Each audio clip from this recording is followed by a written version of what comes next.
Welcome to the Embrace Strength podcast. I'm your host, Ashley Crocker. I am an experienced trainer and active life professional.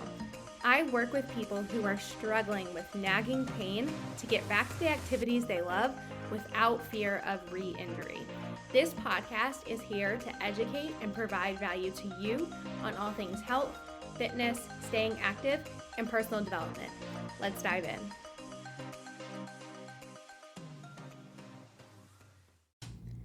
Hello and welcome back to the podcast.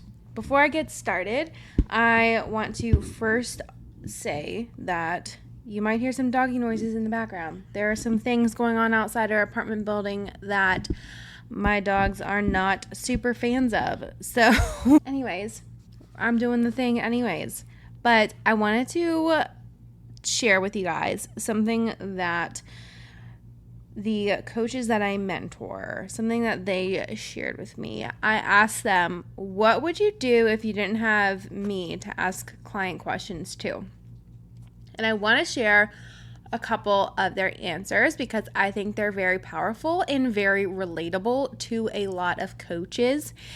And I think it's going to speak to coaches in a way that shows them, oh, maybe I need this kind of support. There's nothing wrong with me.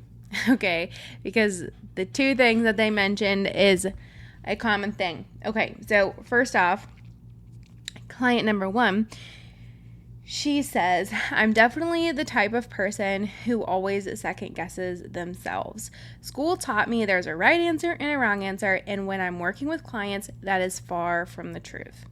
But it's taken me a long time to get used to that. I think if I didn't have you to come to for client questions, it would take me 2 times as long to get client programming done, and I'd spend way more time overthinking than actually solving problems. And I think that's really powerful because I think that overthinking is something that a lot of coaches deal with, especially when it comes to programming and working with clients.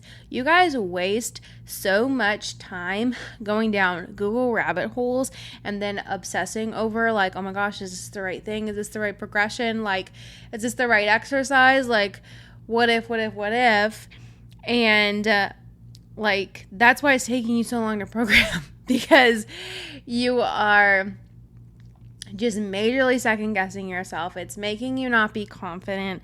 And if you're not confident, of course, you're not going to be able to get new clients. So I want more coaches to realize that it is okay to need help or a second opinion when it comes to client programming.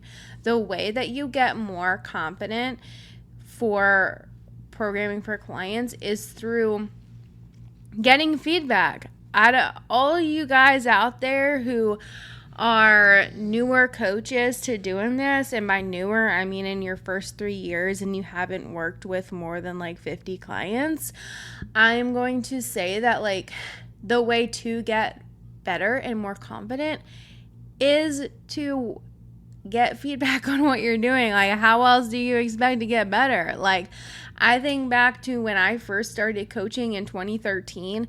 That's exactly how I got better. I asked coaches who had been doing this longer than me and were better than me for feedback.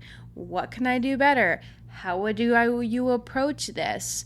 Is there a different way to look at XYZ?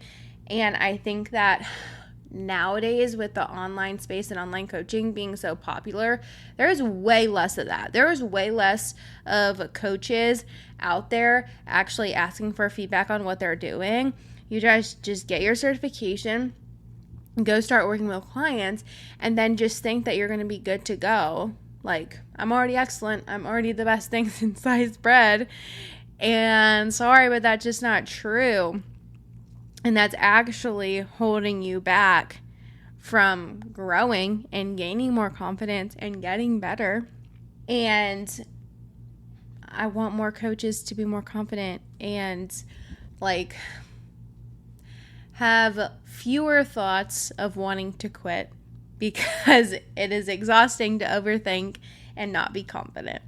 And that brings me to my next thing that I'm going to share. Another one of the coaches that I work with, she shared with me that if she was not working with me in mentorship, that she probably would have quit by now and stopped trying to make this coaching thing work, because she's somebody who, she's not necessarily new, but she doesn't have, a ton of experience or support with actually like doing what she wants to do. And that can be hard, because when you're in that situation and you don't have a lot of peers who around you who are like doing the thing that you want to do, it can be really discouraging. Like, oh my gosh, like, should I even keep trying to do this? Like, I've been trying to do this for 3 years and it still feel like it's not working. And she's somebody that has 5 certifications, and she's like, my certifications don't prepare me for these client scenarios I'm dealing with and have questions about. And I think that's really relatable to a lot of coaches out there who just think that getting more certifications are the answer to becoming more confident and getting more clients, but that's not necessarily the case. Certifications are important to get credentialed, yes.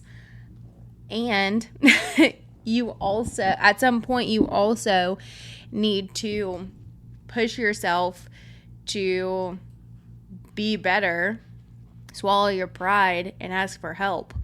So there's that. Oh, sorry, that was Murph. But anyways, I really wanted to share those 2 scenarios with you guys, because like I said in the beginning, I feel like that's really relatable to a lot of coaches. I've been coaching for 11 years. I can't tell you how many times I have been discouraged, lost confidence, thought about quitting, blah, blah, blah. Like, that's normal to move through it. But at some point, you have to go all in and be like, okay, I need to get support or this is not going to work. That is what I came to myself over this past year.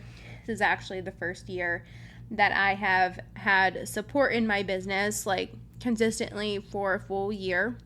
And it has made a ginormous difference. And now I have just come to accept, like, hey, having support and help in my business is just a part of my business expenses. And this is just what it is. And I think that a lot of coaches need to adopt that mindset a lot sooner. Please don't take 11 years before you realize this. And on that note, like, if you are newer, and again, by newer, I mean been doing this 3 years or less, or coached less than 50 people, you probably need a mentor to actually help you develop into a better coach before you need to hire a business coach. Because business coaches are necessary, yes, but you have to become an excellent coach first. The business coach is going to help you with your business and getting more clients, but not actually with the quality of what you're doing with your clients. And so it's very important before you invest in a business coach to make sure what you're actually doing with clients is very good. And I know that if you're listening to this, you want to be better than average, and you don't want to be like every other coach out there. You want to be the best, and you want to be valuable, and you want to charge for that value. Well, you also have to make sure what you're doing is top notch in order for that to happen. And the way for that to happen is to get mentorship and help with what you're actually doing with your clients. So, if you are listening to this and you are like, hey, I really need support. I know that what I'm doing is not working, or maybe what you're doing is working, but you need support because you are not confident in what you are doing. If that is you, and you are somebody who wants to learn how to work with clients dealing with pain instead of always switching the exercise or always modifying, you need to be in my group program, Programming Through Pain, where I'm teaching you exactly how to work with clients' pain instead of always modifying. Always modifying your clients' exercises due to pain is straight up lazy. Sorry, not sorry. Coaches need to be better at investigating why something like a back squat always hurts your client's knees, or why deadlifting always makes your client's back super sore.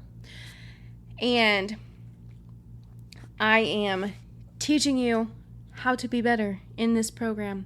And I'm not only going to teach you how to find the potential whys behind the nagging pain, I'm going to show you how to create a program to solve for that so that it does not become a bigger issue. Side note, one of the coaches I mentor, she told me this morning that we've been working together on one of her clients who has had one knee replacement and is trying to avoid a second knee replacement. But anyways, we did some troubleshooting on some squat pattern variations to try. And in her client session, she was experiencing knee pain with the exercise she was trying to do. And she was like, okay, let's try this tweak and see if that feels better. So just shifting a couple things in the exercise before actually changing the exercise, and it worked, and the client was like, wow, I have no pain at all now. That's exactly what I'm talking about. And she told me, she was like, I'm proud of myself because in the past I would just immediately switch the exercise without doing some troubleshooting because I would get scared. And through her working with me and helping her troubleshoot, she felt confident enough to be able to put it into practice. And that's exactly the type of thing that I am talking about. So here's the deal. This program starts in 2 weeks. We are getting down to the wire here. I know that there are people out there that are interested in this program, that are watching me, but they're not pulling the trigger on saving your spot. And I'm here to tell you, you need to save your spot because we start in 2 weeks. And this is going to be the last chance to get into this program until the next cohort runs at the end of January. So you can either get in cohort 1 and go into 2025 extremely confident and ready to hit the ground running, or you can wait. But I know that you're the type of coach that you want to hit the ground running in 2025, and I'm telling you, this is the way. So if you want a spot in the program, I am putting the link to the landing page in the show notes for you to check out exactly how long the program is, what you're going to learn, blah, blah, blah, and also the link to sign up. I will put that in the show notes. If you have any questions, DM me on Instagram. I will also put that in the show notes. But that is all for now. I will talk to you next time.